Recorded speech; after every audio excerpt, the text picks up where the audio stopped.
Les experts sont sur Atlantique, jusqu'à midi.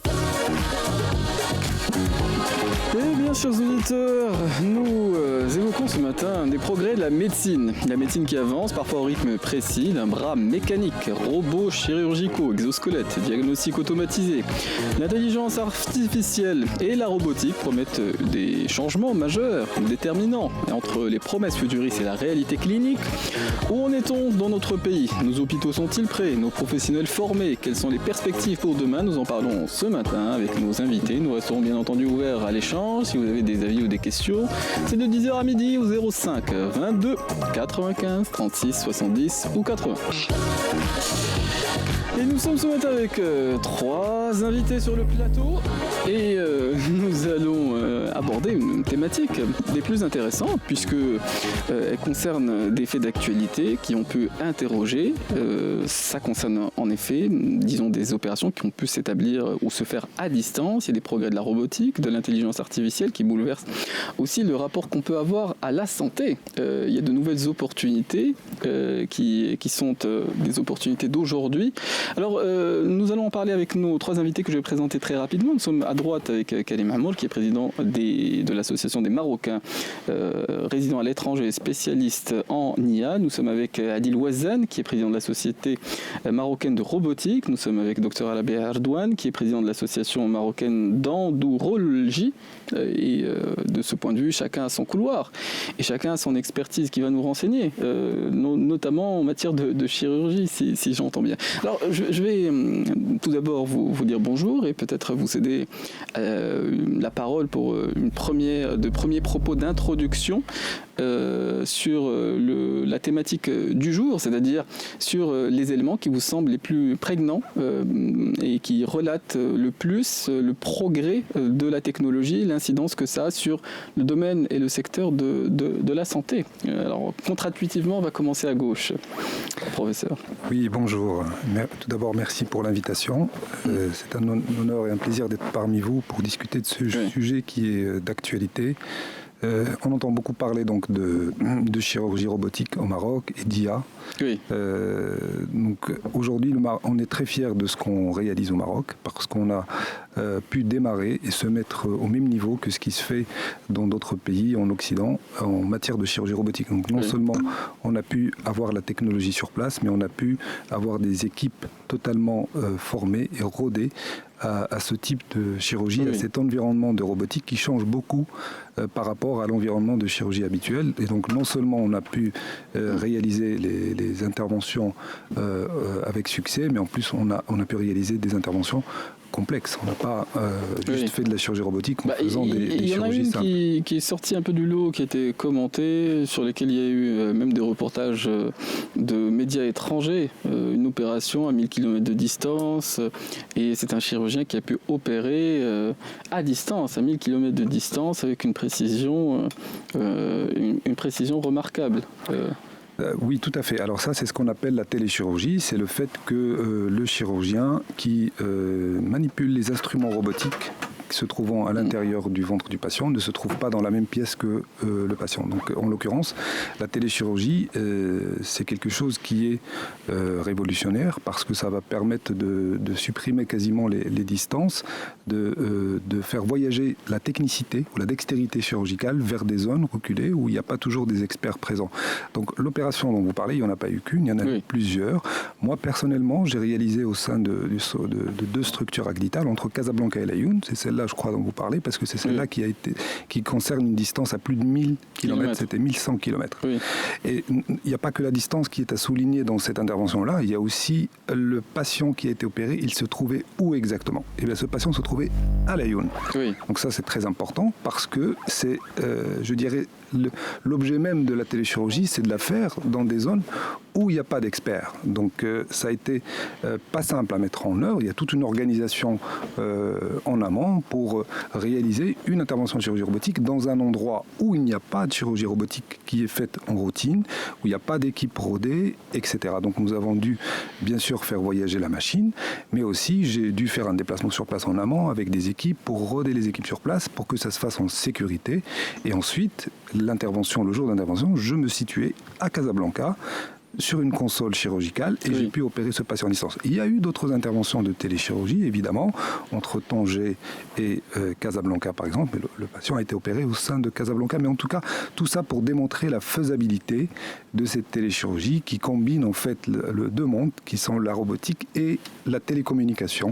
Donc nous avons validé qu'au Maroc, nous disposons d'infrastructures très fiables qui nous permettent d'opérer avec des latences très courtes, de l'ordre de 20 millisecondes, ce qui est quasiment imperceptible, et donc c'est comme si on opérait quasiment en temps réel. Donc quasiment aucune différence sensible ou significative entre les opérations chirurgicales qui pouvaient se pratiquer, disons, dans un cadre entre guillemets traditionnel, avant, disons, la possibilité de disposer de ce type d'équipement robotique.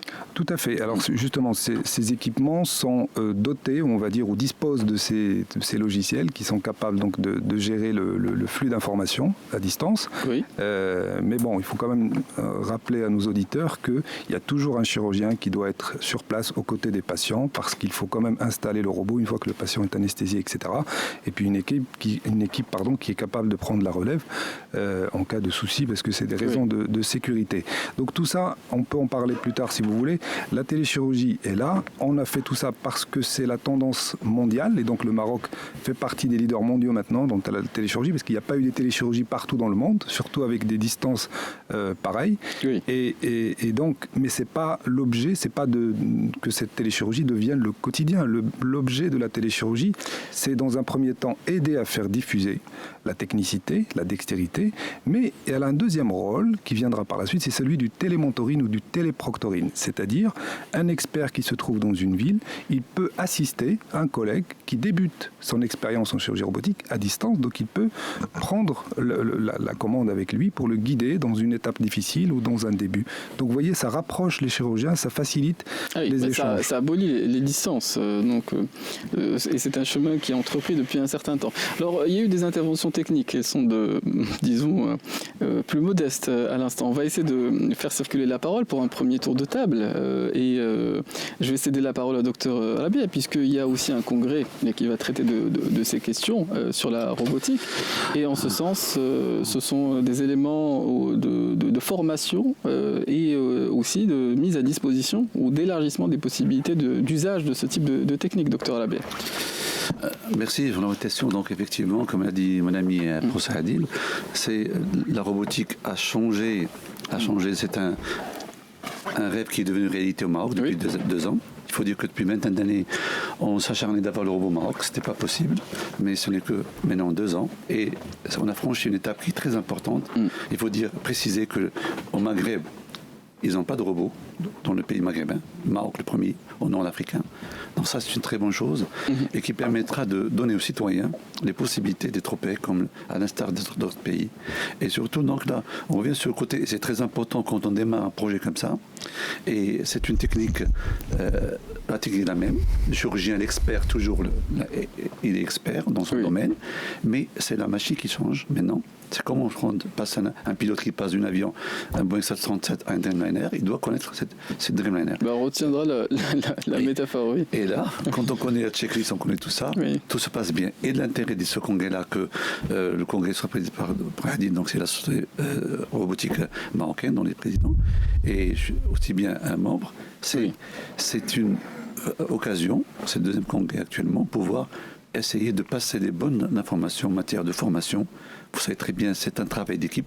C'est pas que le chirurgien, quand vous avez organiser une intervention ou bien même locale, même à côté du patient, quand on opère maintenant c'est à 4 mètres, 5 mètres, dans une console, comme tu opères à Casa, tu peux même opérer à Tokyo, parce que ça passe, tu n'es pas à côté du malade. Oui. Donc de ce point de vue, l'abolition des distances, effectivement, ce n'est pas qu'à l'échelle du pays. Alors je pense que pour faire entendre toutes les voix, quand on porte un regard sur les évolutions techniques, les incidents sur la santé sont de diverses natures. Ce n'est pas que de la chirurgie et ce n'est pas bien entendu que dans un domaine précis. Quand on voit, disons, le nombre de secteurs que les évolutions techniques en matière d'IA bouleverse, la santé en fait partie, mais ça dépasse très très largement ce cadre. Oui, tout à fait. D'abord, la robotique existe depuis extrêmement longtemps, elle a été développée au lendemain de la révolution industrielle. Donc ça n'est pas d'aujourd'hui. Simplement aujourd'hui, et notamment depuis 2010, on a une robotique qui est accompagnée de l'intelligence artificielle. Ça n'existait pas avant, mais la robotique était ce qu'elle était, c'est-à-dire une machine capable d'être connectée et de fonctionner avec des automatismes qui permettaient à l'humain, que ce soit un chirurgien, que ce soit un opérateur sur une machine textile, que ce soit dans le cadre par exemple de la conduite dans une voiture, d'assister une personne, qu'elle soit dans une opération à distance, ou qu'elle soit dans le pilotage de son véhicule, ou qu'elle soit dans la réalisation de ses tâches quotidiennes, quelquefois répétitives.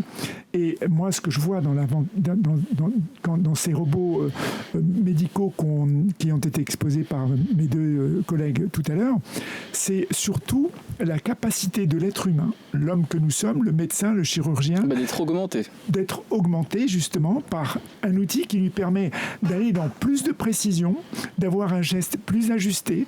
Les robots dont vous avez entendu parler ce matin sont des robots qui sont en réalité qui n'enlèvent aucunement le talent du chirurgien, mais qui l'assistent et l'accompagnent, qu'il soit en situation d'être à 50 cm du patient ou qu'il soit à 1000 km. L'intérêt de 1000 km, c'est que le robot devient à ce moment-là un outil de vulgarisation d'une opération chirurgicale qui n'a plus lieu à Kazan, mais qui a lieu à la Lune. Oui, mais d'autant que en matière de spécialité, il y a une concentration, disons, des compétences dans notre pays, dans certaines villes. Et en ce sens, il y a même des concentrations de compétences en fonction des pays. Et si il y a une possibilité d'abolir les distances, il y a une possibilité tout simplement d'accroître les chances de survie des patients qui sont parfois dans d'extrêmes difficultés. Absolument. Et ça arrive, comme vous l'avez, pour reprendre votre question, dans tous les secteurs.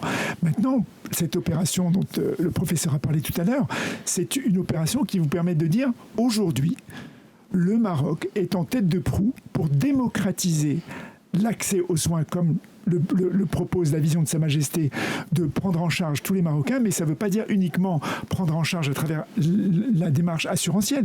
Ça veut aussi et surtout dire que des médecins chevronnés peuvent, sur des opérations qui ne sont pas forcément décentralisables, pour une question de compétence, on ne peut pas se démultiplier, sont à opérer par des spécialistes. Il y en a partout. Il y a des gens qui font le tour du monde pour rencontrer le spécialiste de tel parti. Toutes les semaines. Absolument.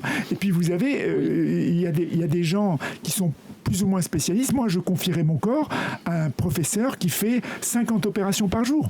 Alors, ça peut être des opérations beaucoup plus courtes, mais je préférais la dextérité d'un professeur qui a la main pour le faire plutôt que de quelqu'un qui est en train d'apprendre avec ce professeur à aller plus loin. Alors, on va atteindre un niveau où l'IA qui accompagne ces robots va permettre de plus en plus de vulgariser le geste, mais la présence du professeur, la connaissance de l'environnement opératoire restera toujours un must, parce qu'on aura toujours besoin de l'œil humain pour regarder à ce que la machine fait. Toujours, pour l'instant. Dans le bon endroit. Il y a toujours... Moi, je ne me permettrai pas de parler à leur place, mais ce que je peux dire, c'est que quand vous ouvrez un corps humain, vous avez toujours des surprises. Vous n'avez jamais la même situation. Et même si vous avez une caméra qui peut vous permettre de diagnostiquer ce qui se passe, vous avez toujours besoin, ne serait-ce que par rapport au patient, de rassurer un patient ou de rassurer le mode opératoire par un œil humain qui lui dit « Ah, tous les corps humains ne se ressemblent pas ». Le facteur confiance est déterminant dans le chemin, entre guillemets, qui mène à la guérison, aux soins. La confiance, même, c'est pour ne citer que l'effet placebo, on est la démonstration absolue. Mais j'ai entendu un terme qui a fait écho, c'est les médecins chevronnés.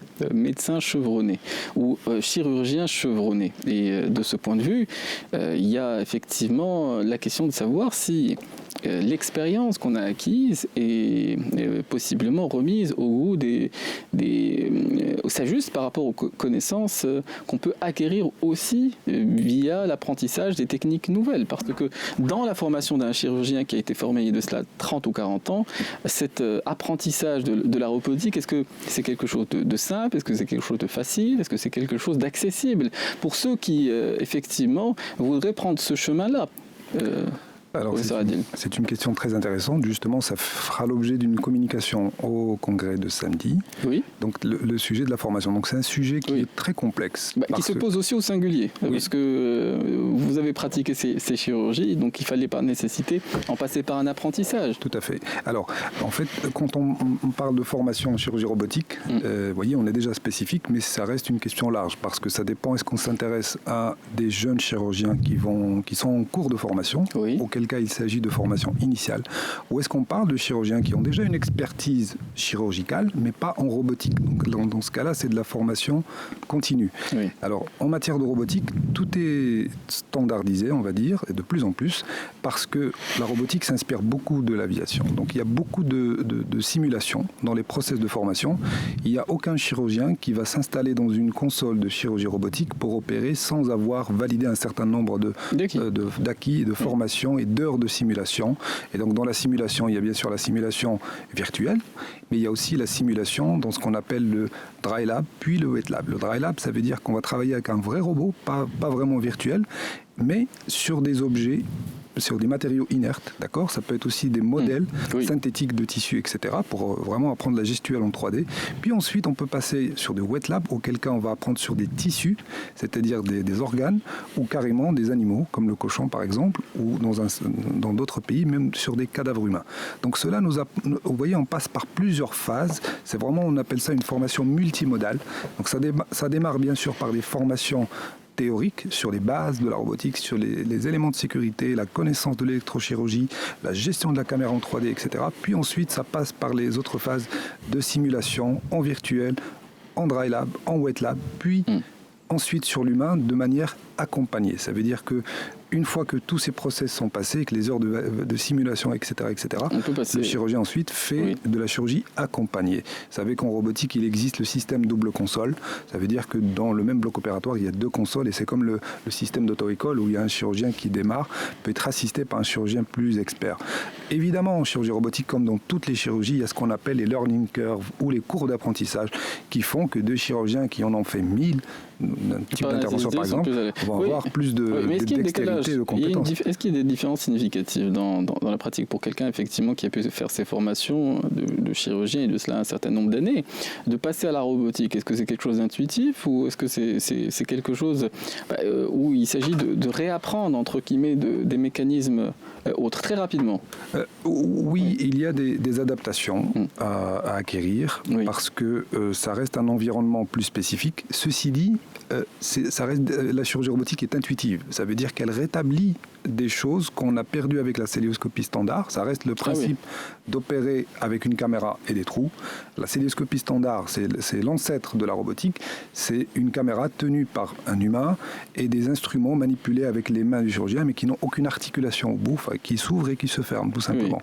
En robotique, le chirurgien est installé confortablement. Il voit en 3D, puisque les caméras de robots sont des caméras immersives, donc binoculaires, et les joysticks qu'on manipule, on manipule tout simplement nos poignets, donc on récupère toute notre dextérité et nos articulations, etc. Donc vous voyez, c'est au contraire, c'est plus intuitif, plus facile, mais il y a quand même cet apprentissage. C'est plus proche des éléments qui font la recette du bon chirurgien, au sens traditionnel du terme, 10 heures, 30 minutes. Bon, pour la raison qui est la configuration de notre émission aujourd'hui, nous avons 3 intervenants, nous allons par nécessité enjamber quelques respirations musicales, mais on peut difficilement enjamber les rendez-vous qui sont programmés et qui sont définitifs. Les rendez-vous d'information, Karim Droné va nous présenter les actualités en langue française et on se retrouve pour la suite de notre émission qui, je le rappelle, se poursuit jusqu'à midi. Si vous avez des avis, des réflexions, des questions à nous soumettre, eh bien vous pouvez tout simplement nous contacter au standard au 05 22 95 36 70 ou 80. Nous prenons la suite de notre émission des experts ce matin. Elle est consacrée aux influences, aux incidences que provoquent les changements techniques en matière de robotique et d'intelligence artificielle sur le domaine de la santé. Et nous avons différentes perspectives, parce que nous avons évoqué la robotique, il y a l'intelligence artificielle, il y a un chapitre qu'on avait ouvert en ce début d'émission, mais qu'il s'agit également de poursuivre, c'est celui de la formation, Dr Rabieh. Et sur ce chapitre-là, effectivement, en fonction des spécialités, en fonction des domaines, je vois difficilement qu'on puisse continuer avec les mêmes type de formation, que ce soit dans le cadre universitaire, que ce soit dans le cadre, même pratique. L'intelligence artificielle et la robotique changent considérablement la donne. Docteur Lablaye. Absolument, c'est une évolution qui était inéluctable, c'était prévu. Oui. Comme vous l'avez dit tout à l'heure, depuis 2000, nous en tant que dans la communauté urologique, le robot c'était le précurseur, la première spécialité, il faut de la gynécométrie qui a décollé la chirurgie laparoscopie robotique. Donc c'était depuis 24 ans, 25 ans maintenant. Oui. Imagine, 25 ans avant, à Paris, c'était la première intervention de prostate par robotique. À Paris, pas aux États-Unis. Et je vous dis 25 ans, qu'on a perdu 25 ans. Et vraiment, là, c'est du rêve d'avoir ceci. Je reviens à la formation.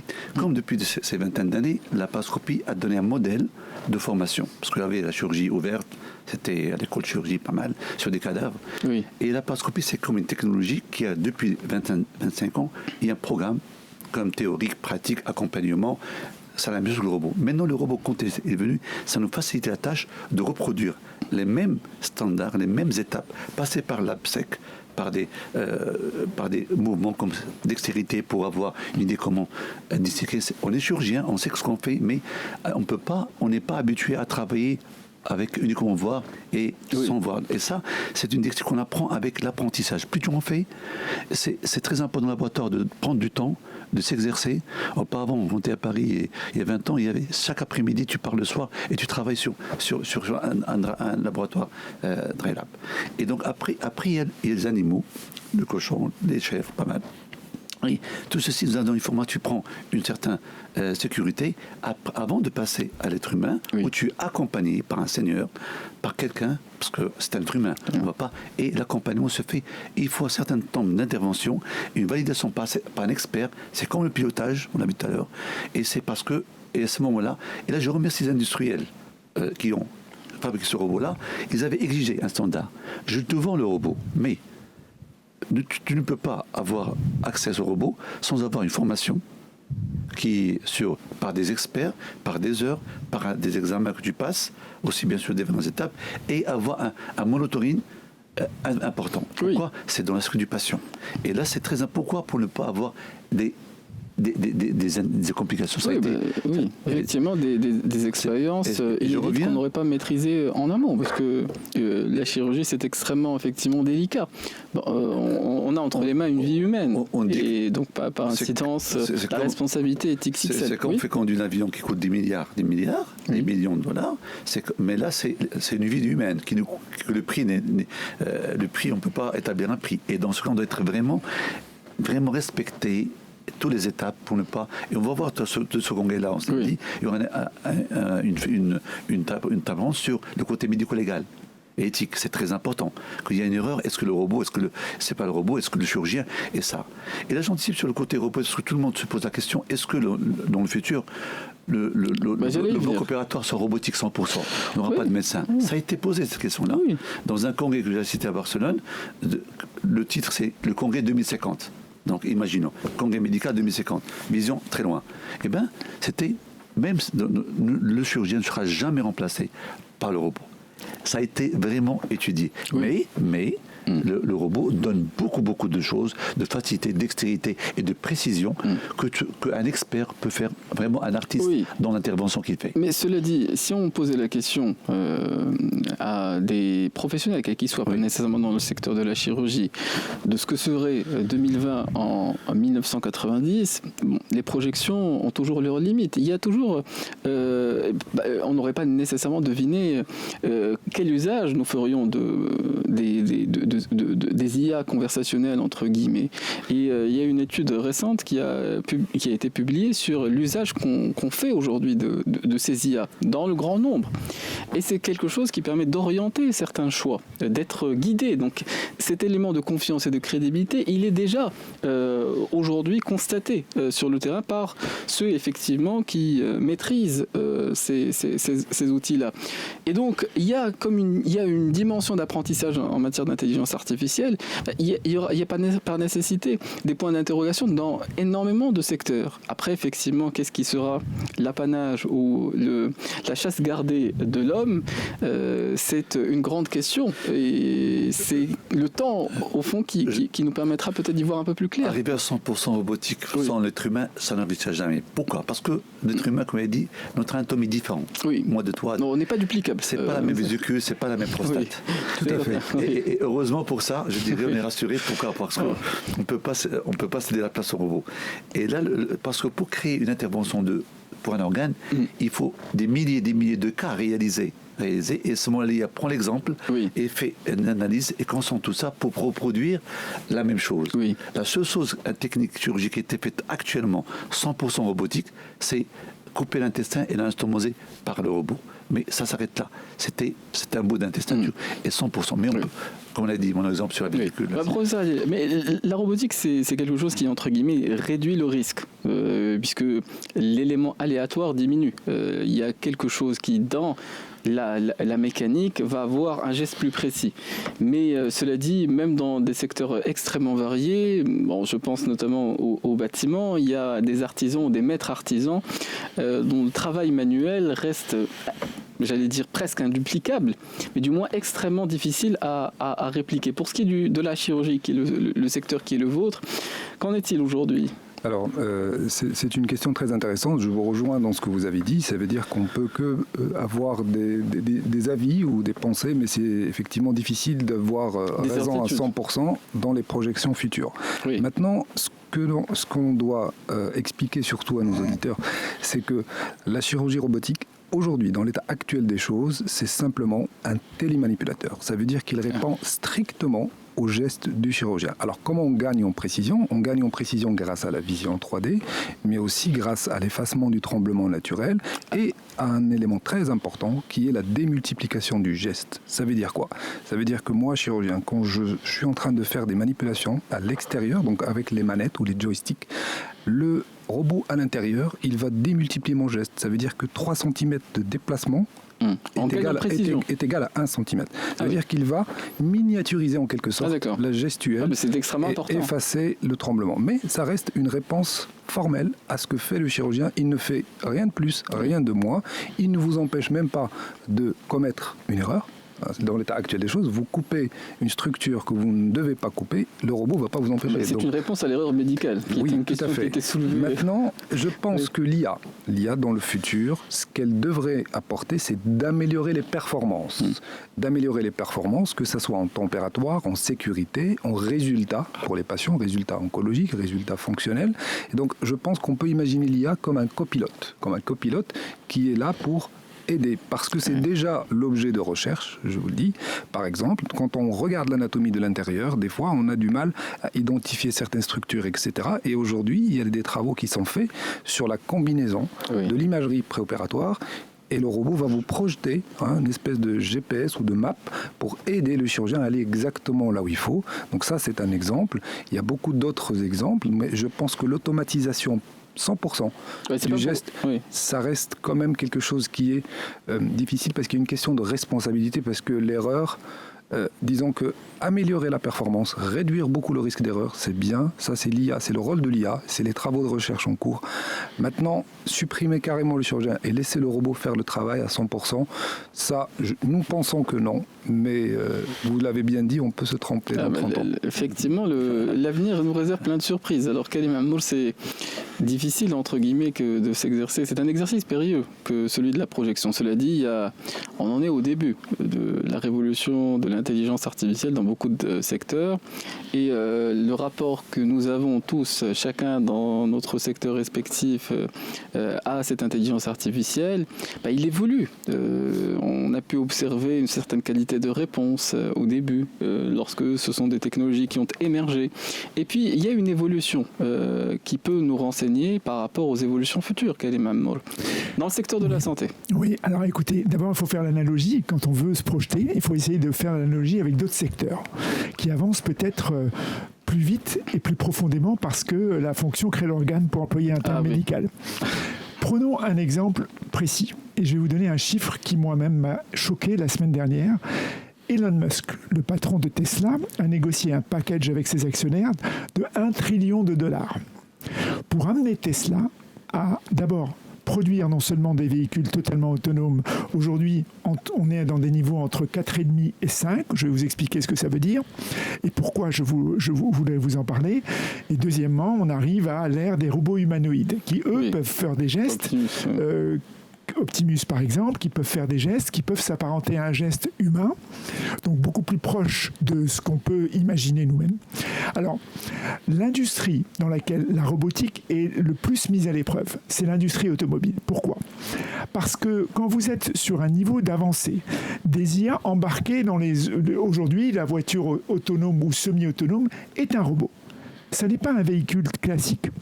Et quand vous avez dans ce robot des LiDAR, ce qu'on appelle les LiDAR, qui sont des espèces de scanners, vous avez des caméras embarquées qui savent faire de l'autogestion. Vous avez également tout un tas de mécanismes qui vous permettent d'aborder des situations jamais vues auparavant. Vous avez un véhicule qui arrive dans un rond-point, vous avez un passant qui arrive sur la gauche, un passant qui arrive sur la droite, un feu de circulation ou d'autres éléments d'avancée. Ça peut être n'importe quel animal, n'importe quoi. Et donc vous êtes dans des situations, entre guillemets, qui sont censées être inédites. Eh bien, dans ce cadre-là, la robotique telle qu'elle est embarquée dans un véhicule va assister la robotique des médecins, donc la robotique médicale. Pourquoi ?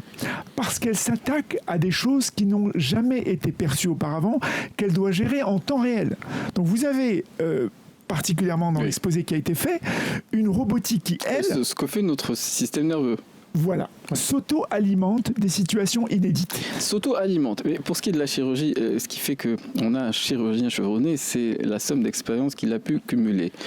Il y a la possibilité de filmer toutes les opérations et de donner un maximum de données aujourd'hui à des IA qui font un apprentissage. Et c'est d'où la question de savoir...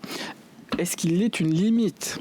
Est-ce qu'il est une limite à la créativité ? Parce que la chirurgie a une histoire, la médecine et la santé a une histoire, et il y a une dimension d'apprentissage. Et en ce sens, est-ce que l'IA aujourd'hui, si on se projette dans les années à venir, peut supplanter une partie du travail des professionnels de la santé ? Est-ce que aussi les professionnels de la santé, dans leur façon aussi d'exercer ou d'apporter tout simplement la valeur ajoutée qui est la leur aux patients, est-ce que cette façon-là qu'ils ont d'interagir sera amenée à nécessiter ? Moi, j'observe simplement, pour citer un exemple qui est très éloigné de celui de la santé, qui est dans le monde académique.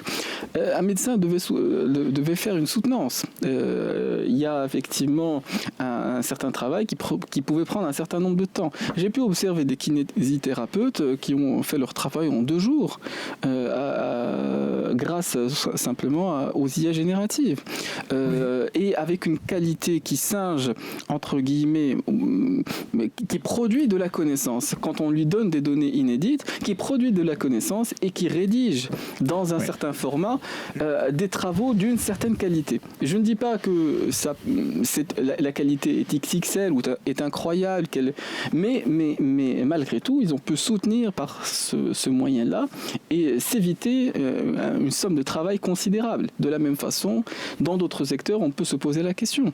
Ouais, je vais me permettre de répondre à cette question parce qu'elle interpelle deux choses. D'abord, l'IA générative. L'IA générative, c'est une IA de langage. C'est les Large Language Models. Donc, c'est des modèles de langage qui sont créés pour ça. Et ces modèles de langage sont des modèles pour l'instant entièrement, totalement, parfaitement statistiques. C'est-à-dire qu'ils vous calculent le bon mot, celui qui vient après le mot suivant, le paragraphe suivant, le pavé suivant. Donc c'est un apprentissage de l'ensemble des connaissances qui se trouvent dans l'environnement dans lequel nous vivons, qui est un environnement de connaissances, et qui reproduit cette connaissance par une logique. Donc on va dire qu'on n'est pas encore dans une IA dite scientiente. Maintenant, vous avez posé dans votre première partie de présentation cet apprentissage de l'IA.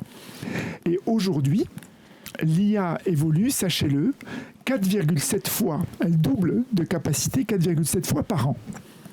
Et nous assistons à l'avènement de 2 phénomènes. Vous avez dans le domaine de l'apprentissage ce qu'on appelle l'IA autorécursive. C'est-à-dire une IA qui apprend par elle-même, qui se positionne elle-même sur des réseaux télécoms et qui se calcule elle-même. Donc vous imaginez la puissance que ça donne à l'auto-apprentissage de l'IA. Elle est quasiment inarrêtable, voire, et c'est l'objet de mon livre Renaissance Now, que j'ai écrit et qui a été lancé fin 2024, début 2025, qui dit attention, ces IA autorécursives ont de très très bons côtés, c'est-à-dire qu'ils améliorent un geste par exemple de chirurgien, qu'ils peuvent aller vers l'auto-apprentissage, mais elles peuvent également être des IA qui s'auto-préservent et donc sont inarrêtables, et à un moment donné on ne comprend plus ce qu'elle fait. Entre deux communications, on ne comprend plus. Maintenant, vous avez une deuxième partie, ce sont les agents. Les agents, qui sont issus des IA génératives, sont on va dire une robotisation du langage, une robotisation de la fonction, d'une fonction X ou Y, qu'on peut assimiler à de la robotique, bien qu'elle n'ait pas de bras, on va dire, qui est mobile ou qui est organisé par le physique. C'est une robotisation d'ingénierie informatique. Et quelque part, en prenant l'IA autorécursive, plus cette robotisation par les agents, c'est-à-dire une succession de fonctions qu'elle permet à une machine ou à un être humain ou simplement d'une manière digitale de faire, est une ère dans laquelle on est en train de rentrer de plein pied et qui fait que on doit, comme a dit le professeur, on doit se dire, est-ce que je peux me projeter au-delà de 2 ans ? Ma réponse, c'est non. On n'est pas capable de se projeter au-delà de 2 ans. On est vers une ère où on arrive à une IA générale. Qu'est-ce que c'est l'IA générale ? C'est une IA qui est capable de faire ce que fait l'homme plus vite, mieux, moins cher. Dans quoi ça va s'adapter ? Dans quoi ça va être adopté ? On ne sait pas encore. En tout cas, il est un secteur qui me semble à l'abri. S'il est un secteur qui me semble à l'abri, c'est celui du bien-être, parce que on a tous la responsabilité de se sentir mieux et de faire un peu, de couver cette petite flamme qu'on a et qui nous rattache à la vie. Et de ce point de vue, je crois que les secteurs du bien-être et de la santé sont, d'une façon ou d'une autre, si on les prend dans le sens holistique, un peu préservés par rapport à ce besoin-là. Pour le reste, effectivement, quand il s'agit de produire, s'il s'agit simplement de produire, effectivement, si l'IA coûte moins cher et peut faire mieux que l'humain, bon, qu'il en soit ainsi. Et nous serons débarrassés du fardeau et, entre guillemets, bon, qui est représenté dans le mythe de Sisyphe. On sera simplement débarrassé d'un fardeau qui est celui de produire. Il s'agira de s'occuper de soi-même. Docteur Labière. Je reviens sur l'IA, sur le côté humain. Oui. C'est vrai, donc, ce côté humain, notre diagnostic que nous avons pour le patient, c'est une chose que on ne pourra jamais donc se séparer. L'être humain, il y a un 6e sens quand on part devant un patient. Même il y a l'IA qui peut faire le diagnostic. Oui. L'infirmière peut donc déjà te faire la tâche de faire un checklist et te rapporter vraiment rapide. Surtout en cas d'urgence, c'est bien pour des cas d'urgence que voir le patient, il y a un critère pour essayer de voir l'état d'urgence. Mais quand tu arrives à un geste chez un patient, l'opérer, là, c'est comme une relation de mariage qui va se faire. Donc, il faut l'accepter. Le patient accepte et l'accepte. Si à ce moment-là, il y a une bulle qui se crée et la confiance. Et là, cette question a été posée pas mal de patients. On te dit, oui, à certains moments, tu vas m'opérer, oui, mais moi, j'ai confiance en ton expertise. Et là, je te donne mon corps. Et là, c'est la seule chose que je dirais qu'un jour ou l'autre, on ne pourra jamais s'en passer de l'être humain. C'est très bien l'IA, c'est très bien la robotique. Je dirais c'est un confort, c'est une précision, c'est un résultat qui sont impeccables. Avec cette technologie qui actuellement démarre, on peut voir une tumeur opératoire et te dit même, et te parle, attention, il y a des couleurs qui se font. Il y a le vert, le rouge, l'orange. Et quand tu arrives au vert, tu peux couper. Tu es loin de la tumeur. Au rouge, tu es dans la tumeur. Oui. Et donc, ça la précision que tu peux revenir par la suite. Oui, mais ce que j'entends, c'est que soigner, ce n'est pas seulement un ensemble de techniques. Oui. Soigner, ça dépasse l'apprentissage d'un certain nombre de techniques qui sont pour autant indispensables. Mais le soin ne se résume pas à l'application d'un certain nombre de techniques et d'apprentissage, professeur Adil. Oui, tout à fait. Alors, soigner, c'est d'abord écouter, comme l'a dit le professeur Alabé, il faut écouter les patients. Chaque patient a quelque chose à dire, a une situation particulière. Devant le même diagnostic, on peut avoir deux attitudes différentes, c'est-à-dire qu'on prend toujours en compte le contexte particulier du patient, etc. Oui. Donc, soigner, c'est plus compliqué que ce que l'on peut penser. Ceci dit, une dernière chose pour parler de cette histoire d'autonomie des robots. Donc, je pense que l'IA, en matière de raisonnement, ça a été démontré effectivement, raisonner, etc. Parce qu'elle a des connaissances. L'IA n'oublie pas, l'IA peut aller chercher l'information là où il faut. Donc, elle est performante en matière de raisonnement, etc. Elle aide. Donc ça, c'est pas mal. Maintenant, quand on parle du geste, c'est différent. Parce que le geste technique, comme ça a été dit tout à l'heure, il s'agit d'opérer en temps réel et de s'adapter à plein d'imprévus et de prendre des décisions avec des gestes qui doivent suivre, qui doivent intervenir très rapidement. On peut avoir un petit saignement banal qui arrive dans une intervention, une artère, il y a des variations anatomiques, etc., qui n'étaient pas censées être là. Donc ce saignement, contrôlé en 2 secondes, ça se passe toujours bien, donc ça arrive régulièrement. Vous imaginez s'il n'y a pas de réaction très rapide de la part de cette intelligence artificielle, ça peut être dramatique. Donc je pense que globalement, ça ne va pas nous empêcher de travailler. Je ne dis pas de travailler actuellement, je parle des jeunes qui doivent se former. Oui. Ils ne doivent pas se dire que c'est bon, l'IA est là. Voilà. C'est eux qui ont cette question à se poser. Les Marocains doivent se mettre au travail, comme tout le monde. Ce n'est pas parce qu'il y a les robots que le tour est joué. Je pense que le travail dans les prochaines années, je ne parle pas des gens qui sont formés, mais de gens qui doivent se former, qui doivent se mettre à la page, c'est très important. On verra par la suite. Il y a peut-être des choses, comme vous avez dit, qu'on ne maîtrise pas, mais ça, c'est dans un futur, à mon avis, pas très très proche non plus. Pas immédiat. Il y a un exemple qui m'est venu à l'instant à l'esprit, c'est celui des joueurs d'échecs. Les IA sont infiniment plus performantes que les humains pour jouer aux échecs. Même les humains les plus performants ont des pics d'élo. Et ce qu'on peut observer, c'est que ça n'a pas dissuadé. Il y a encore des compétitions et ceux qui sont extrêmement performants vivent très très bien de ces compétitions. Et les matchs qui sont irregardables, ce sont des matchs de 6 heures, de 7 heures, il faut patienter parfois 45 minutes pour voir un seul coup. C'est-à-dire que c'est pas quelque chose d'extrêmement attrayant pour le spectateur, et pourtant il y a toujours beaucoup plus de spectateurs pour des matchs moins parfaits que des matchs entre IA entre elles. Donc les IA sont utilisées pour apprendre, pour s'entraîner, mais pour autant ça n'a pas supprimé la discipline, et c'est une discipline qui a connu les progrès de l'IA bien avant bien avant effectivement la propagation entre guillemets à grande échelle des IA génératives dont nous avons parlé à l'instant. Karim Amor. Oui, alors je pense que vous avez posé un sujet crucial, et je crois que c'est le cœur d'un point de définition existentielle de l'être humain dans cette société. Vous avez parlé de wellness. Vous avez dit, on va vers une société où ce qui est fait de manière quasi automatique doit pouvoir disparaître pour rester l'être humain, faire des choses plus utiles, plus humaines. Oui. Et le parallélisme que vous venez de faire est d'autant plus puissant que je suis de ceux qui pensent que l'être humain, qu'il ne faut surtout pas comparer le travail du robot ou de l'IA avec la place de l'être humain sur cette société. Vous avez pris l'exemple des jeux d'échecs. Eh bien, peut-être que l'évolution technologique qui va nous débarrasser d'un certain nombre de tâches répétitives, peut-être fait moins dans l'approximation que ce qu'on pourrait faire nous les êtres humains, va nous permettre à nous de reprendre, les êtres humains, sa place dans la société, celle de dire je dois exister en tant qu'humain, avoir plus de relations humaines.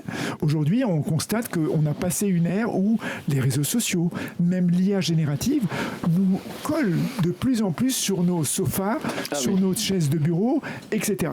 Oui, mais c'est un mouvement de balancier. Souvent, voilà, on va probablement aller, et moi je suis de ceux qui pensent qu'on va aller vers une ère où l'être humain va trouver sa place, non pas on aura plus de méditants remplacé par ces technologies, mais plus à l'utiliser de plus en plus et en étant à sa place soi-même. Oui. Et ça va donner encore plus de sens à nos vies qui en ont perdu pas mal ces dernières années. On aura davantage besoin de trouver du sens. Il est 11h00, on va céder la parole à Mourad Baba qui patiente sagement, mais on va bien entendu lui donner la parole puisqu'il nous délivre les actualités à 11h. Nous avons enjambé à nouveau quelques respirations musicales. On va essayer de se rattraper durant la deuxième heure d'émission. Et si vous avez des questions à faire entendre ou des avis, n'hésitez pas à nous joindre au 05 22 95 36 70 ou 80.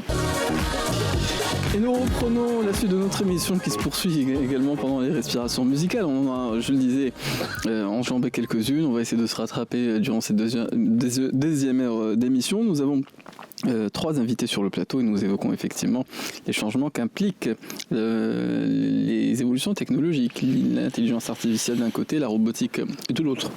La robotique, c'est autre chose que l'intelligence artificielle. Et le cadre que nous évoquons et qui a été à l'origine de la programmation de notre émission du jour, c'est une opération qui s'est faite à distance avec des moyens qui visuellement peuvent entre guillemets être impressionnants. Sur la dimension de la formation, je crois qu'on n'a pas été exhaustif et je voudrais simplement y revenir quelques instants parce que il y a un cadre d'apprentissage qui permet de faire ce type d'opération au singulier. Comment ça s'est passé ? Est-ce que c'est quelque chose qui est inclus dans les formations initiales ou c'est quelque chose vers lequel il faut aller lorsqu'on souhaite, entre guillemets, tout simplement aller à la découverte des choses, des possibilités qu'offre notre temps ?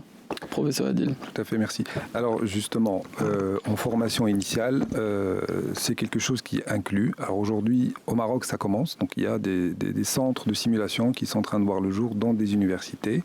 Et donc du coup, ça fera partie de l'apprentissage initial. Oui. Les résidents ou les internes en chirurgie vont être exposés à la robotique dans leur quotidien. C'est-à-dire que pendant qu'ils sont en train de se former, ils vont voir ça, la chirurgie robotique. Ils vont aider, assister, parce que le parcours d'un chirurgien, ce qu'on oublie, comment est-ce que les chirurgiens sont formés ? Oui. Bien sûr, il y a la formation théorique à la faculté de médecine, etc.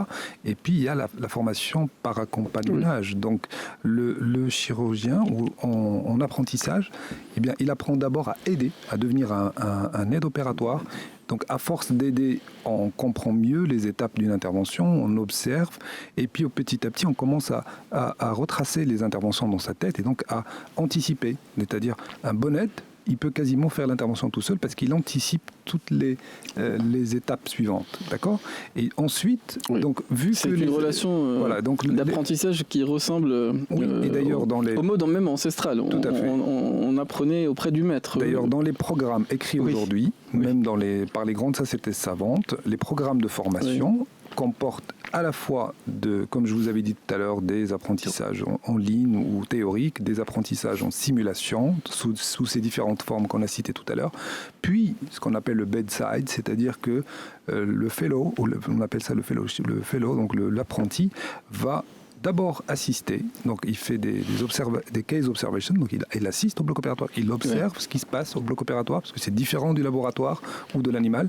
Ensuite, il va s'habiller sur le champ opératoire, donc il apprend à aider, comme je vous l'ai dit, puis il va ensuite s'installer sur la console chirurgicale pour opérer. Donc c'est déjà oui, c'est écrit, un parcours balisé. Exactement. Mais aujourd'hui qui est inclus entre guillemets dans la formation de base entre guillemets pour devenir chirurgien robotique. Pour devenir chirurgien robotique. Chirurgien robotique. Mais en ce qui vous concerne, ce n'était pas puisque vous êtes un ce chirurgien. N'était pas le cas. C'était pas le cas. Non, parce que moi j'ai démarré ma spécialité en 2005. Les robots ont démarré en 2000 dans le monde, 99-2000. Donc je peux vous dire qu'en 2005 c'était loin d'être standardisé, il n'y avait pas toutes ces formations qui existaient, etc. Oui. Donc nous, on a eu des conditions plus difficiles. Donc nous, on a appris un petit peu sur l'État, nos aînés aussi, c'est-à-dire nos formateurs étaient eux-mêmes en train de se former.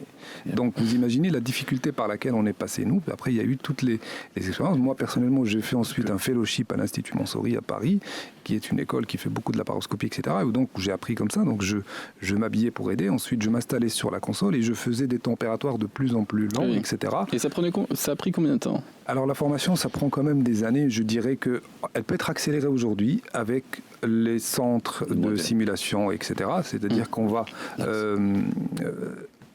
réduire ce temps d'adaptation à la machine, mais ça n'empêche que le temps d'apprentissage de la chirurgie elle-même va rester toujours là. Mais cette formation, elle est devenue plus standardisée, et plus on est exposé jeune dans la formation à ce type d'environnement chirurgical, plus on va maîtriser plus rapidement. Ensuite, il y a un élément qui est très important, qui sort dans toutes les publications, c'est le nombre de cases, c'est le nombre de cas. Oui.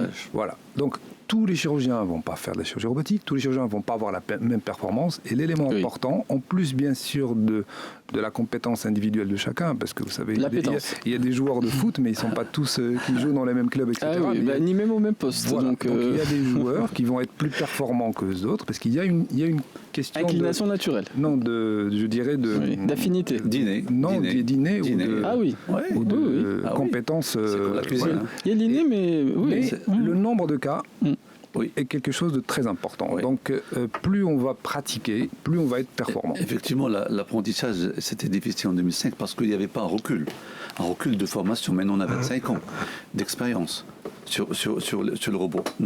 On sait comment faire apprendre et former des gens rapidement. Mais c'était, je me rappelle, en 2000, quand j'étais une année de formation robotique à Paris.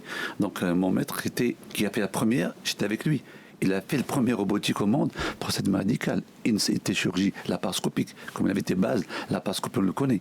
Mais à ce moment-là, c'est difficile de faire un programme. Maintenant, avec le recul de 20 ans, les appareils, les machines sont nombreuses. Il n'y avait pas beaucoup de robots disponibles.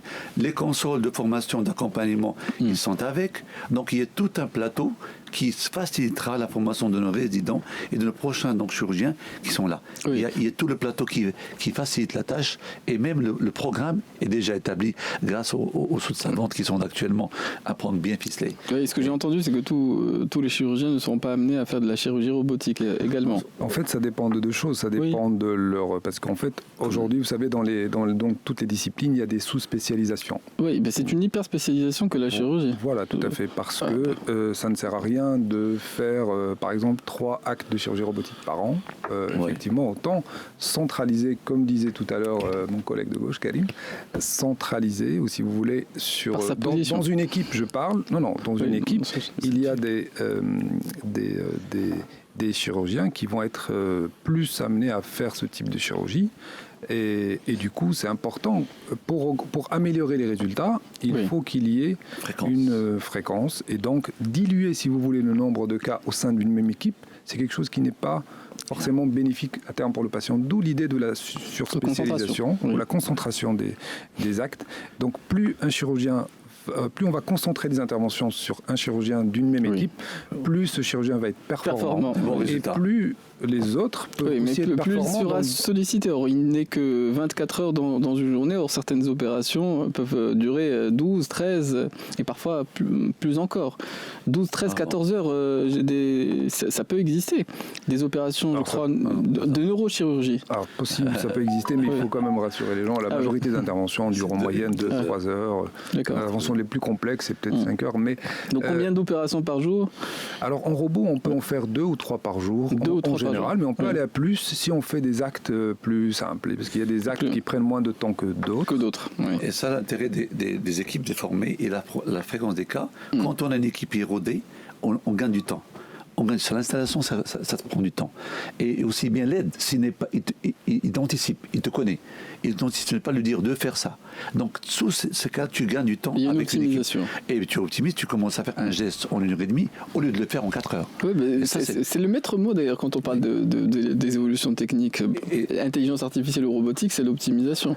Et ça, c'est une équipe qui fait beaucoup de matchs. Et devient imbattable, et devient bien, et de bons résultats. C'est ça, je dirais, c'est le pilotage, c'est le nombre d'heures, et je reviens toujours, quand on a un don, on a un don. Moi, je rappelle, quand je parle à mes résidents, quand ta mère cuisine bien, même si tu as une recette à côté d'elle, à la lettre, il ne peut pas faire un bon repas. Donc ça reste quand même un petit plus, mais il faut actuellement, de l'apprentissage, on peut devenir tous des bons cuisiniers. En tout cas, il n'est pas interdit de formuler ce souhait-là. En tout cas, on peut toujours faire une part de chemin. On peut toujours essayer de mieux dessiner. Pour autant, chacun, effectivement, a ses limites. Mais pour ce qui est de l'optimisation de l'apprentissage, l'apprentissage de façon générale, l'apprentissage du bien-être, est-ce que ce sont des outils qui vont être au service de cet apprentissage que l'intelligence artificielle, Kalema? Oui, alors déjà, le principe de base de l'intelligence artificielle tel qu'on la connaît aujourd'hui, c'est un modèle d'apprentissage. Donc je vais me faire un petit peu l'avocat du diable, c'est que les premières parties, vous avez évoqué le jeu d'échecs tout à l'heure, mais il y a eu le jeu de Go qui est 100 fois plus complexe que le jeu d'échecs. Des matchs mémorables. Déjà mémorables, dont le champion du monde, qui était un humain, qui s'appelait Elie Seddon, a révélé à un moment donné du match qu'il y avait un coup, souvenez-vous, qui était absolument inattendu et à la limite contre-intuitif. Et c'est parce que la machine, parce que ça reste des machines, a appris et appris et appris, voire surappris. Oui. Mais il y a une différence entre... parce qu'effectivement, il y a cette historique de match. Il y a la différence entre la puissance de calcul. C'est-à-dire, je vais calculer, je prends un chiffre au hasard, 60 milliards de possibilités. Donc, c'est une puissance de calcul. Le mental humain a une limite dans la puissance de calcul, mais il a une intuition. Une intuition, c'est-à-dire qu'il va lui indiquer une direction, des coups qui est utile de calculer et qui va éliminer la masse de coups inutiles. L'algorithme, à l'époque, calculait tous les coups, même les coups inutiles et même les coups improbables. Et si le coup improbable était in fine plus optimal parce qu'il avait une capacité de projection supérieure, ça pouvait induire à ce qu'il puisse jouer des coups improbables. Mais ce qui est extraordinaire aujourd'hui dans les IA, d'entraînement entre guillemets, il y a AlphaGo, il y a un certain nombre d'IA, c'est qu'elles ont une part intuitive. Elles peuvent éliminer des coups qui sont inutiles. Elles vont calculer moins de coups que certains des algorithmes de l'époque. Et ça, c'est quand même sidérant. Ça reste quand même de l'imitation.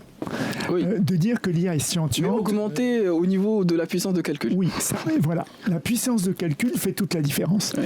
Mais c'est pas une intuition humaine. Ça ne remplacera jamais l'intuition humaine qui est issue précisément des expériences qu'on voit tous les jours et qui font qu'un humain reste un humain. Par contre, pour revenir à l'apprentissage, je vais un petit peu être en marge de ce qui a été dit en disant l'IA est capable d'apprendre des gestes répétitifs mieux que l'homme. Ça, c'est clair, ça a été démontré à des milliers de fois. Et quand on dit qu'on a besoin, en tant que chirurgien, d'avoir de la pratique et de la pratique pour être meilleur, oui, c'est pareil pour l'IA, sauf qu'elle apprend...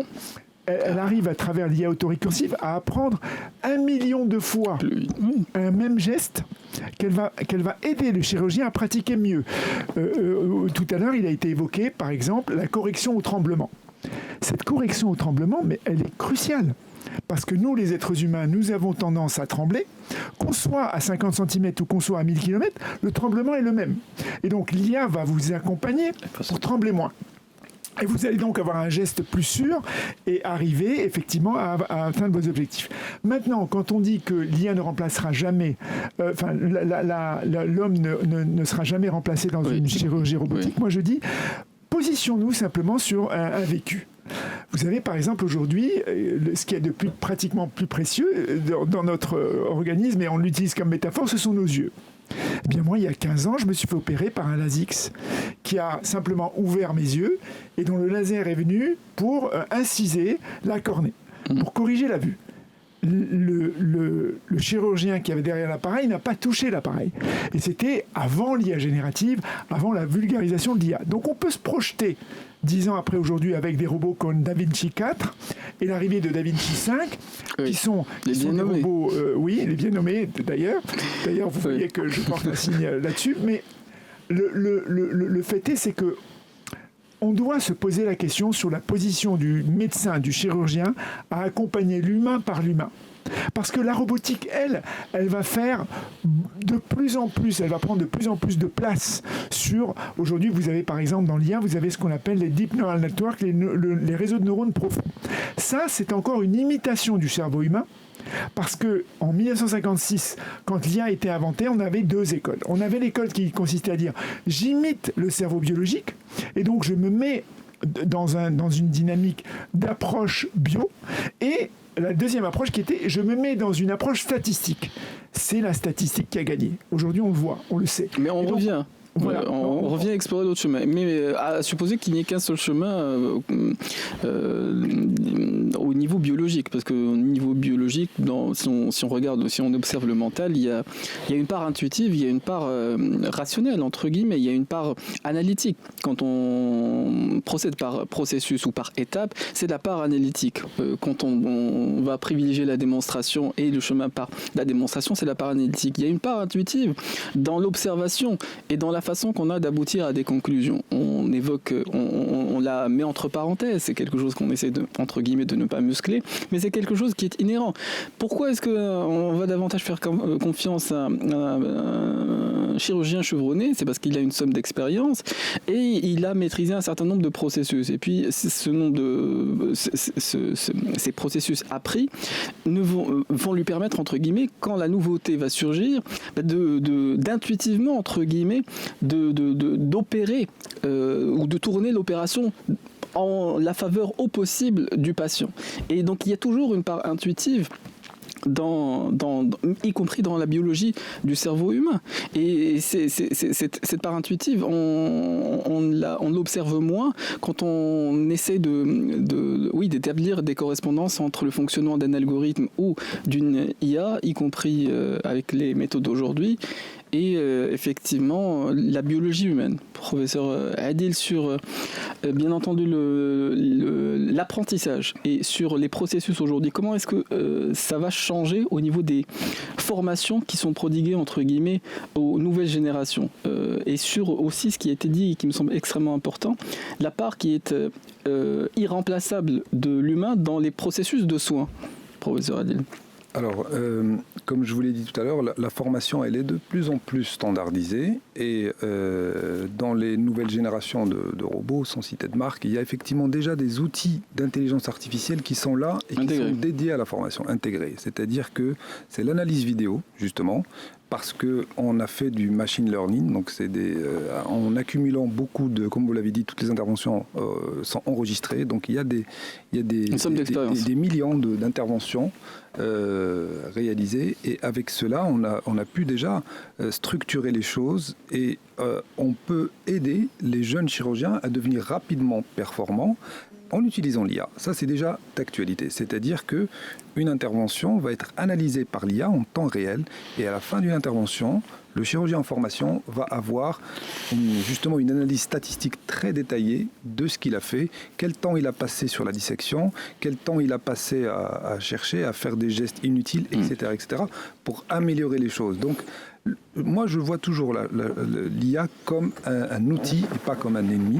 Et donc, je pense que, comme je vous l'ai dit, c'est déjà d'actualité et ça sera que de mieux en mieux. Les difficultés que nous avons aujourd'hui à accélérer le process de formation, je pense que l'IA va nous aider là-dessus et c'est déjà l'objet de plusieurs travaux. Donc, si vous rentrez dans la base de publication Medline, dans Google Scholar, et que vous tapez ces mots-clés, c'est-à-dire la formation en chirurgie robotique, il y a des milliers d'articles. Et la place du don du chirurgien dans ce processus? Alors, parce que certains, certainement... la place du chirurgien, ça dépend voilà, du don, de tout ce que vous voulez. C'est l'artiste. Alors, vous allez me dire, est-ce que l'IA peut peindre des toiles, etc.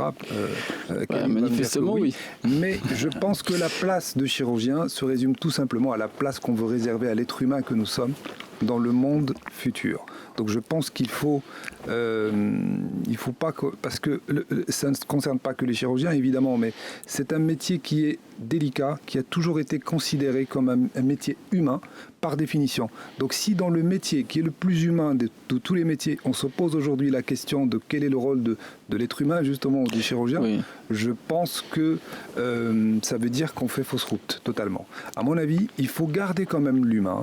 Il faut améliorer toutes les performances, il faut rendre les chirurgiens plus performants. L'IA doit nous aider à former les chirurgiens, mais l'être humain, surtout quand il est en situation vulnérable, la maladie rend l'être humain vulnérable, a besoin de s'accrocher à la vie, et donc quand on s'accroche à la vie, on a envie d'avoir... Du vivant autour de soi. Voilà, du vivant autour de soi, vous l'avez dit tout à l'heure, et je vous donne raison, donc on a envie d'avoir quelqu'un qui est vivant, qui va nous ressentir les mêmes choses que nous, même si l'IA peut avoir des émotions, même tout ce qu'on veut. Donc je pense que c'est une question qui est, à mon sens, plus philosophique. Oui, quand on que obtient la main, on a plus Voilà. envie d'être raccroché à la vie. Oui. C'est aussi simple que cela. D'où, sans quoi ce geste serait inutile. Or, il a une incidence et une conséquence. Absolument. Et c'est non seulement utile, mais c'est même crucial. Aujourd'hui, on le voit avec les effets placebo. On en a parlé il y a quelques minutes, mais prenez juste, sans aller vers de la robotique ou de la complexité, quand vous prenez deux médicaments en double aveugle, l'effet placebo joue à fond. Et donc, l'humain qui a besoin de l'humain, parce que ce sera toujours comme ça, on a été créé, quand vous regardez l'évolution de l'être humain à travers les siècles, vous vous rendez compte qu'il y a une donnée particulière qui fait que c'est convergent, ce sont les émotions. Et ces émotions-là, elles vous font vous soigner ou vous auto-soigner sans qu'on vous touche. Mais bien entendu. Simplement parce que votre cerveau vous conditionne pour être soigné plus vite ou mieux. Donc, parce qu'elles sont soumises à aussi un effet de résonance. Absolument. Et l'effet de résonance. Oui, mais c'est un effet de résonance. Oui. Nous avons l'apport de l'IA et de la robotique vraiment qui a changé l'histoire. Nous avons vécu entre le chirurgie ouverte, la parce que la robotique, les trois évolutions. L'anatomie de la prostate n'a été compris. Même des professeurs avant ne comprenaient pas cette anatomie.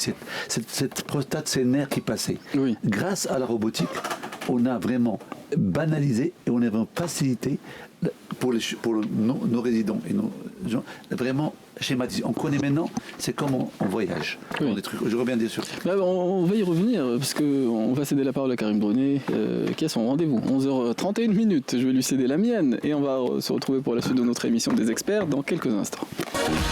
Et nous reprenons la suite de notre émission des experts ce matin, et nous parlons d'un domaine où il y a une extrême spécialisation. Nous parlions de la robotique, de la chirurgie, puisqu'il y a eu quelques éléments d'actualité qui nous ont mené à nous intéresser à ces questions-là, mais qui débordent et qui sont bien plus vastes, et on a pu l'observer durant nos échanges. Docteur Labbé, pour la suite, je remercie. Pour avoir un peu de suite dans les idées. Je remercie beaucoup plus cette évolution de l'IA et de la robotique, parce que personnellement, où j'ai vécu dans les trois phases, la chirurgie ouverte, la laparoscopie et la robotique, mais énormément, nous avons découvert en tant que professeur par la suite qu'il y a une anatomie qui était décrite il y a 50 ans, a changé, est devenue plus claire, et ça facilite vraiment aux jeunes qui vont venir, qui ont déjà été formés il y a 20 ans, sur une simplicité. Personnellement, lorsqu'on opère une prostate chirurgie ouverte, on ne savait pas qu'on enlève un organe, mais on ne savait pas qu'est-ce qui l'entoure, qu'est-ce qui est miniaturisé. Et ça, avec la robotique, on commence à voir cette prostate en 3D, avec des nerfs qui passent au millimètre près, au vaisseau, et avec plusieurs technicités et plusieurs interventions réalisées, parce que chaque patient a une anatomie spéciale. Tu as des nerfs, pas comme moi. Tu as des vaisseaux, pas comme moi. Donc, et c'est ça le problème. Et plusieurs interventions faites, des millions actuellement faites dans le monde. Donc ça, c'est en faveur du sur-mesure. On a pu sortir, par probabilité, par nombre, que 40% par exemple des nerfs passent par ce côté-là. Oui. Donc, et ceci t'aide, maintenant dans la robotique, avec millimètre près, de conserver ces nerfs et d'avoir une érection par la suite qui pourrait être conservée au maximum, et aussi bien pour la future nerf. Oui. Et donc tout ça a été grâce à cette anatomie visuelle et maintenant 3D. Et on est très loin. Maintenant avec des prostates, des tumeurs du rein, que tu peux voir avec l'imagerie, avec l'IA, tu peux simuler ton intervention la veille. Et tu peux prédire qu'est-ce qu'il peut y avoir demain et qu'est-ce que tu peux faire et changer. Et en préopératoire. Ça, on arrivait à l'extrême sécurité, tout ça pour le patient. Et là, je dirais, mais tout ça, il faut utiliser ces moyens avec certaines éthiques, que je reviens toujours, des patients à opérer bonne indication, parce que bonne indication égale bon résultat. Croyez-moi que si on donne l'indication à un patient, on l'opère, et ce n'est pas une indication, croyez-moi que ça ne va pas marcher. Le patient, il va sentir que la personne qui sera chargée, entre guillemets, de l'opération est en confiance ou non. C'est un élément qui joue également dans mais je dirais le patient, la probabilité de réussite d'une opération. Quand il vient chez toi, il se donne son âme. Ce que tu peux lui dire, il va l'accepter. Il faut être honnête avec lui. Et dans ce cas, la bonne indication, je reviens toujours, c'est le bon résultat. Croyez-moi, avec expérience, quand tu fais une indication qui n'est pas bonne, soyez sûr qu'il y aura des complications. Ça, c'est parce que la science a dit ça. Oui, mais la clarté en toute chose balise le chemin. Et en plus, je dirais, j'ajouterais une chose, sixième sens, tant qu'humain, le bon Dieu aussi est toujours là. Donc, quand on n'est pas sain dans son esprit et bonne indication, croyez-moi, il ne va pas t'aider. Mais quand on est bonne indication avec bonne âme, ça va réussir. Même si ça peut pas réussir, ça peut réussir. Parce que je reviens à une chose, et en tant que chirurgien, en tant que tout, mais le bon Dieu toujours termine le travail. Je dirais un exemple, et ça qui me donne un petit peu la confiance. Quand tu opères un patient, tu fais une suture. Quoi que tu fasses le bon suture du monde, ça peut s'ouvrir. Le bon Dieu peut l'ouvrir. Tu peux faire une suture qui n'est pas bien, mais ça peut, des fois, ça peut se fermer à 100%. Ah oui, les chemins de la guérison sont parfois... Nous sommes à moyen, avec le robot, on fait tout, mais le bon Dieu fait le reste. Mais bien entendu, le chemin de la guérison ne se résume pas, je le disais, aux techniques qu'on va utiliser. Mais professeur Adil, je voulais revenir et atterrir un peu aussi au Maroc, parce que quels sont les cas qui sont éligibles? Combien on a de chirurgiens qui sont spécialisés en la matière? Est-ce que c'est quelque chose qui va prendre plus de place dans des techniques de soins ou dans aussi disons la proportion des personnes qui sont formées pour être amenées à exercer ou à opérer de façon à opérer ou tout simplement sur les blocs? Est-ce que on a disons la masse critique et est-ce on sera amené à démocratiser ce type de technique à l'avenir, professeur Adil? Merci. Alors, tout à fait. Je pense que les Marocains ne sont pas une exception en termes de prévalence de maladies, etc. Donc, ce qui se passe ailleurs se passe au Maroc. Donc maintenant, c'est simplement une question, comme vous avez dit, de dépistage, parce qu'en fait, les cas éligibles à une chirurgie, notamment en oncologie, en cancérologie, c'est souvent des cas de diagnostic précoce. D'accord ? Par définition, on n'opère pas des gens qui ont des maladies métastatiques. Et donc, la proportion de ces cas qui sont donc éligibles à ce type de chirurgie, de précision, ne peut qu'augmenter en améliorant le dépistage au Maroc de tous les cancers. D'accord, y compris celui de la prostate, qui nous concerne nous en tant qu'urologue, mais en tout cas, on arrivera en même proportion que ce qui se passe ailleurs, où cette chirurgie robotique est pratiquée aujourd'hui avec des milliers ou des millions d'interventions. Combien de cas par an au Maroc aujourd'hui? Alors, au Maroc, là, vu que c'est un démarrage, il y a eu à peu près 350 à 400 interventions pour une première année, ce qui est très bien, sachant qu'il n'y a que 2-3 centres qui en font. Donc c'est un bon démarrage, c'est quelque chose qui est très très bien. Et comme je l'ai dit, au-delà du nombre, c'est pas que des interventions simples qui ont été faites, c'est des interventions d'un certain niveau de complexité, y compris les téléchirurgies, etc. Donc deuxièmement, donc on a dit, pour augmenter le nombre de cas, il y a des choses à faire ou des efforts à faire au niveau de dépistage, au niveau information et bien sûr au niveau formation. Et par rapport aussi à la possibilité de prendre en charge le coût de l'opération. Oui, j'allais y venir. Dans quelles conditions ça se pratique? Parce que... Alors aujourd'hui, il n'y a pas de remboursement spécifique pour la chirurgie robotique. Il n'y a pas de remboursement dédié, mais il y a des révisions en cours de la nomenclature nationale. Ni complémentaire, ni... Non. Prise en charge. Non, parce qu'en fait, les complémentaires, elles se basent sur la tarification de base. Donc, il n'y a pas de complémentaire s'il n'y a pas de remboursement. Voilà. S'il n'y a pas de nomenclature qui précise l'acte, qui le référence au niveau de la nomenclature nationale, il ne peut pas y avoir... ça n'a pas été mis à jour depuis le début des années 2000, si mes souvenirs sont bons. Alors voilà, moi je ne maîtrise pas ce sujet un peu politique, mais je sais qu'il y a des discussions en cours avec les organismes d'assurance maladie afin qu'il y ait un remboursement. Donc, si on combine ce qu'on vient de dire maintenant, je récapitule, un dépistage, une formation, un remboursement, eh bien, effectivement, on aura besoin de beaucoup de chirurgiens robotiques. Donc, c'est pour ça que le rôle de la société savante que je préside, c'est justement d'aider à créer cet engouement qui existe déjà auprès de nos jeunes, mais de leur montrer le chemin pour la formation, pour la spécialisation, etc. Et ça, c'est très important. Donc, il y a aussi des centres de simulation qui sont en train de voir le jour. Le Maroc est en train de se positionner, voilà, et il va devenir, il a déjà pris une bonne place au niveau du Maghreb, mais il prend une place de plus en plus importante au niveau régional et au niveau africain.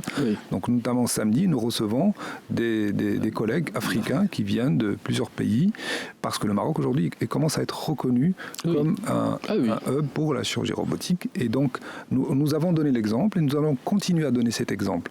Donc, on ne peut que augmenter et démocratiser, si vous voulez, cette chirurgie par tous les moyens que nous avons dit, par la formation, le dépistage et le remboursement. Ça, c'est très important, le troisième point. Mais si j'entends bien, pour ce qui concerne les conditions d'aujourd'hui, actuelles, bon, ce sont des investissements massifs. Si j'entends bien, les robots s'accompagnent de formation et donc les investissements sont considérables et par nécessité, on peut imaginer que le coût de ces opérations l'est tout autant, professeur. Alors, il faut prendre en compte un calcul médico-économique très important. C'est important à le dire, c'est important à préciser et à expliquer à nos auditeurs.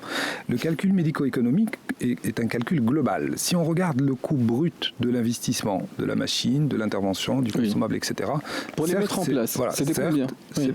Je peux vous donner quelques éléments en chiffres, mais je veux déjà que vous attirer votre attention sur des choses importantes. On va calculer ce coût par intervention. Le coût brut peut sembler élevé. Mais si on prend en compte tout ce que la chirurgie robotique va améliorer, voilà, réduction des douleurs post-opératoires, réduction des durées d'hospitalisation, réduction de la durée d'arrêt de travail, réduction des séquelles fonctionnelles qui ont aussi un coût pour la société, pour la prise en charge. Un malade, ça coûte à la société. Voilà. Donc si un patient qui est opéré par une technique classique qui coûte moins cher, effectivement, mais si on ne prend pas en compte toutes les autres paramètres, le coût de la durée d'hospitalisation qui est plus longue, le coût des complications, de la gestion des séquelles fonctionnelles à long terme, la gestion de l'arrêt maladie qui peut être plus long, etc. Ça a déjà été fait et prouvé. La chirurgie robotique, à terme, ne coûte pas plus cher, au contraire, à la société, je parle. Et donc... Mais n'oublions pas une chose, que avant le robotisation au Maroc, il y a pas mal de patients qui partent à l'étranger. Tout à fait. Eh bien, nous étions confrontés à des patients qui viennent, est-ce que vous avez le robot? Je veux être opéré aussi en droit. Et ils sont partis opérer pas mal. Il y avait une grande partie de ces gens-là. Maintenant, ces gens-là, ils ont l'occasion d'être opérés dans leur pays, qui coûtera moins cher, parce que opérer au robot, ça, c'est 4-5 fois, je dirais, c'est faramineux le prix à l'étranger. Donc c'est un gain pour la caisse du Maroc, pour le Marocain. Là, c'est une partie un pool qui partait à l'étranger. Tout à fait. Et là, quand je dis un patient part être opéré, c'est la famille qui va partir avec lui. C'est le coût de séjour. Il doit rester là-bas pour le suivi. Ah oui, donc là, ça coûte rien, c'est un gain énormément. Tout à fait. Et le coût par intervention, alors au-delà du gain médico-économique global, le coût par intervention diminue plus on fait de procédures. Mais bien entendu. Voilà. Un robot, par exemple, sur lequel sont pratiqués parce que c'est une façon d'amortir l'investissement initial qui consiste à acheter les robots. Bon, mais s'il fallait donner peut-être un ordre de grandeur ou des éléments de comparaison chiffrés, ne serait-ce que par rapport effectivement aux opérations plus classiques pour ceux qui nous écoutent, parce que ce sont des questions parfois qui ne se posent que lorsque on est confronté à peu près à l'urgence. 40% de plus, c'est dédié au matériel. Parce que le matériel, il est limité, 5 utilisations, 10, il ne fonctionne pas. C'est ça l'IA, c'est ça la robotique. Parce que ça s'use. Un ciseau qui ne coupe plus, tu dois le changer, et c'est comptabilisé par patient. Maintenant, on essaie de minimiser. Au lieu d'avoir 4 armes, on utilise 3. Pour intervention que tu peux gérer, et à ce moment-là, ça tombe, tu réduis le coût. Et donc, avec l'habitude, on essaie d'avoir un coût. Voilà, justement, il a raison, le professeur Alabert. En fait, le coût de l'intervention, c'est principalement le coût du consommable, parce que les fabricants, pour des raisons aussi de garantie de sécurité des instruments, limitent l'utilisation. C'est-à-dire, chaque instrument ne peut être utilisé que 10 fois, et c'est la machine qui fait. C'est-à-dire, au-delà de 10 interventions, la machine ne l'accepte plus, vous devez le changer. Et c'est des instruments qui ont un certain coût, et donc même le coût par intervention, divisé par 10, plus fois le nombre d'instruments que vous allez utiliser, fait que le coût du consommable reste élevé. La question du coût, est une question fondamentale. Et là, je reviens, l'intervention qui se passe en robotique ici, prostate ou prolapsus ou rein, autre chose, c'est énormément moins cher, très moins cher par rapport à l'Europe, ou bien, je ne parle pas des États-Unis. Ah oui, aux États-Unis, il y a eu une information qui est circulée d'une femme qui devait accoucher. Et c'était un peu plus. Il y a eu des complications et ça a circulé énormément sur les réseaux. Le coût des complications, on lui a envoyé la facture, elle s'élevait à $1 500 000 pour un accouchement. Donc c'est quand même sidérant. Et pour peu que les complémentaires ou en tout cas les assurances excluent ce type de prise prise en charge, vous imaginez la dette qui va peser sur la famille, ou sur la naissance, carrément. Vous touchez un paradoxe qui est le paradoxe de l'évolution des innovations. Aujourd'hui, quand vous regardez le coût les investissements faits en IA et en robotique dans le monde, vous avez un peu plus d'1,5 milliard de dollars par jour qui est investi sur ces hyperscalers, des gens qui travaillent sur l'origine du calcul qui est utilisé par un robot. Elle voit son origine dans un cloud center. Et vous avez toute la chaîne de valeur qui est prise. Aujourd'hui, par exemple, un radiologue qui va détecter une tumeur va permettre aux chirurgiens de mieux la soigner parce que de manière endogène, dans les appareils qui font la radiologie, il y a des robots et des IA qui permettent de mieux diagnostiquer plus précisément et qui vont donner la main si ça n'est pas déjà le cas. On va davantage détecter le besoin ils vont être connectés directement au robot. En cas de nécessité, oui. Il faut qu'on le sache. Ces investissements colossaux dont on entend parler, c'est pour aboutir et pour aller, comme ça a été le cas de l'automobile ou d'autres secteurs, vers une technologie déflationniste. Oui, de moins en moins cher. De moins en moins cher, donc ouverte à de plus en plus de personnes.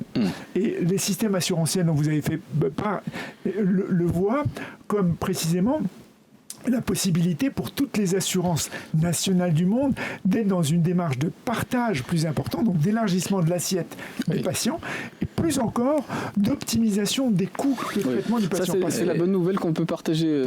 Je termine. Un robot ne ment pas. La vraie info. Et donc, cette patiente dont vous avez parlé qui s'est fait traiter et qui a abouti à un coût d'1,5 million de dollars, je pense qu'elle a un moyen de le prouver par la data qu'il y a eu des manipulations probablement superflues qui ont abouti à ce résultat. Elle a aussi peut-être une pathologie, Elle a aussi peut-être une pathologie qui a été compliquée par l'opération et qui a fait qu'elle est arrivée à ce résultat. Maintenant, juste pour vous donner une idée sur des projections, on parle beaucoup de robots chirurgicaux, mais on arrive à une ère où, en 2040, toutes les projections les plus optimistes nous donnent un niveau de 10 milliards de robots humanoïdes sur Terre.